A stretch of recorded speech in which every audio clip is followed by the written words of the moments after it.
This weekend, the Israeli Defense Force started a new extensive ground operation throughout Gaza, Operation Gideon's Chariot. 5 Israeli divisions are now operating there. Prime Minister Netanyahu says that they're going to take control of the Strip, letting only minimal amounts of food reach Gazans. Madam Deputy Speaker, I quote Mr. Netanyahu. He says, just enough to prevent hunger. Fewer than 10 trucks entered Gaza yesterday. The UN and the World Health Organization have issued stark warnings of the threat of starvation hanging over hundreds of thousands of civilians. Madam Deputy Speaker, this is abominable. Civilians in Gaza facing starvation, homelessness, trauma, desperate for this war to end, now confront renewed bombardment, new displacement, and new suffering. And the remaining hostages, kept apart from their loved ones by Hamas for almost 600 days, are now at heightened risk from the war around them. Madam Deputy Speaker, 2 months ago, the ceasefire collapsed. Since then, the humanitarian catastrophe has rapidly intensified. For 11 weeks, Israeli forces have blockaded Gaza, leaving the World Food Programme without any remaining stocks. Israel has repeatedly struck hospitals, with 3 more hospitals in northern Gaza ceasing operations this weekend. Yet more aid workers and medical workers have been killed. After last year proved the deadliest year on record for humanitarian personnel, the diplomatic deadlock between Israel and Hamas has sadly also hardened. Despite the efforts of the United States, Qatar, and Egypt, which we of course support, no ceasefire has emerged. We repeat our demand that Hamas release all the hostages immediately and unconditionally, and reiterate that they cannot continue to run Gaza. Madam Deputy Speaker, we are now entering a dark new phase in this conflict. Netanyahu's government is planning to drive Gazans from their homes into a corner of the Strip to the south and permit them a fraction of the aid that they need. Yesterday, Minister Smodrick even spoke of Israeli forces cleansing Gaza, destroying what's left of residents, Palestinians, being relocated, he said, to third countries. We must call this what it is. It is extremism. It is dangerous. It is repellent. It is monstrous, and I condemn it in the strongest possible terms. Madam Deputy Speaker, Israel suffered a heinous attack on October the 7th, and the government has always backed Israel's right to defend itself. We have condemned Hamas and its abhorrent treatment of the hostages, and we have stood with families and demanded their loved ones be released. It's morally unjustifiable, it's wholly disproportionate, it's utterly counterproductive. Whatever Israeli ministers claim, this is not the way to bring the hostages safely home. Nearly all the hostages have been freed through negotiations, not military force. And that is why hostage families themselves and many other Israelis oppose this plan so strongly. Nor will this plan eliminate Hamas or make Israel secure. This war has left a generation orphaned and traumatized, ready for Hamas to recruit. As we learned in Northern Ireland, to defeat terrorists and their warped ideology, you cannot just rely on military might. You have to offer offer a viable political alternative, opposing the expansion of the war that's killed thousands of children, is not rewarding Hamas. Madam Deputy Speaker, since entering office, we've taken concerted action in Gaza. We restored funding to UNRWA. We supported the independence of the international courts. We suspended arms export licenses.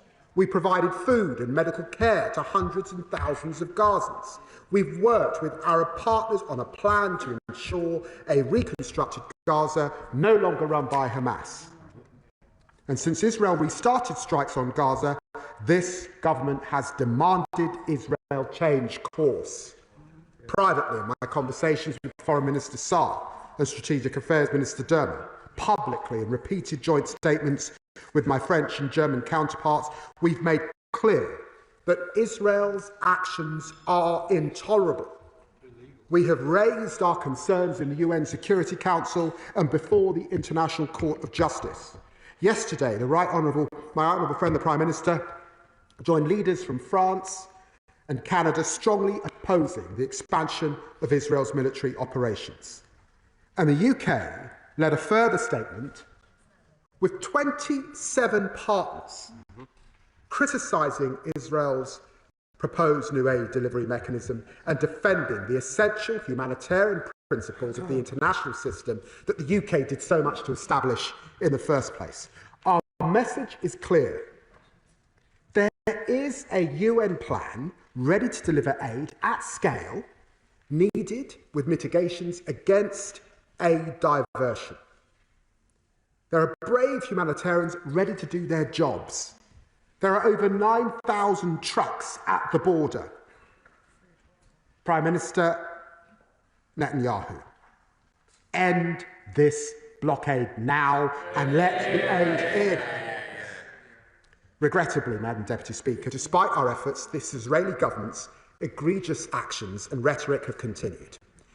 They are isolating Israel from its friends and partners around the world, undermining the interests of the Israeli people, and damaging the image of the State of Israel in the eyes of the world.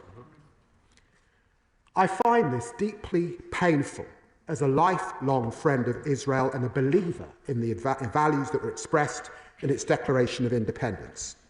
As the Prime Minister and fellow leaders said yesterday, we cannot stand by in the face of this new deterioration.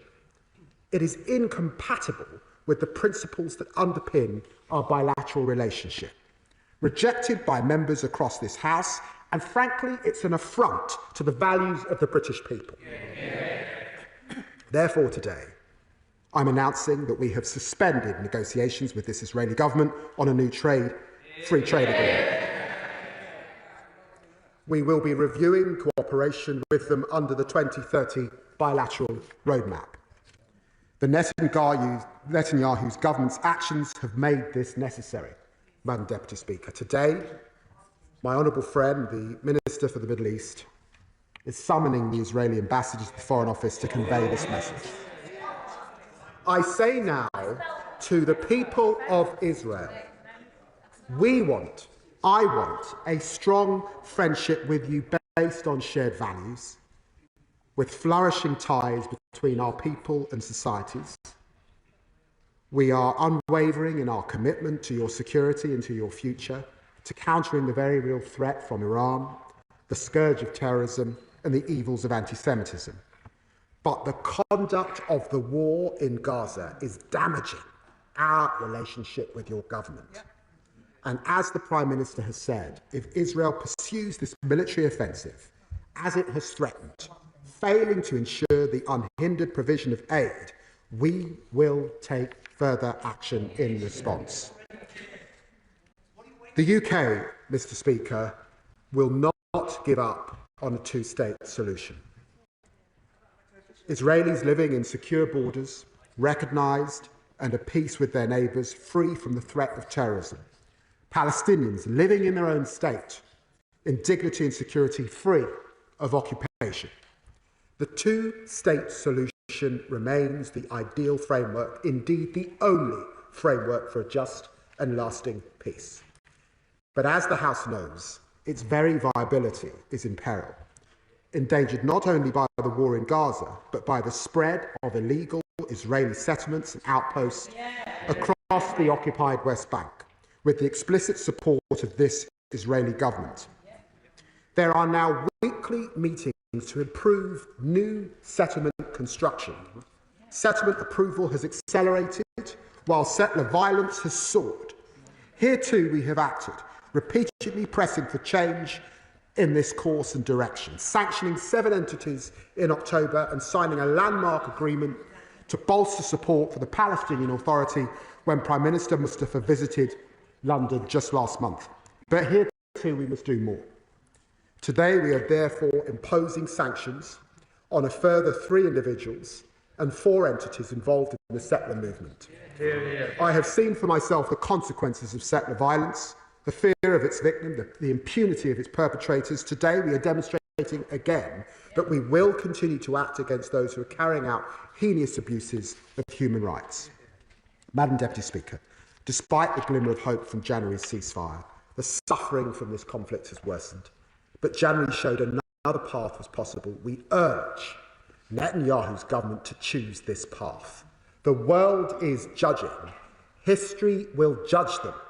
Blocking aid, expanding the war, dismissing the concerns of your friends and partners, this is indefensible and it must stop. I commend this statement to the House.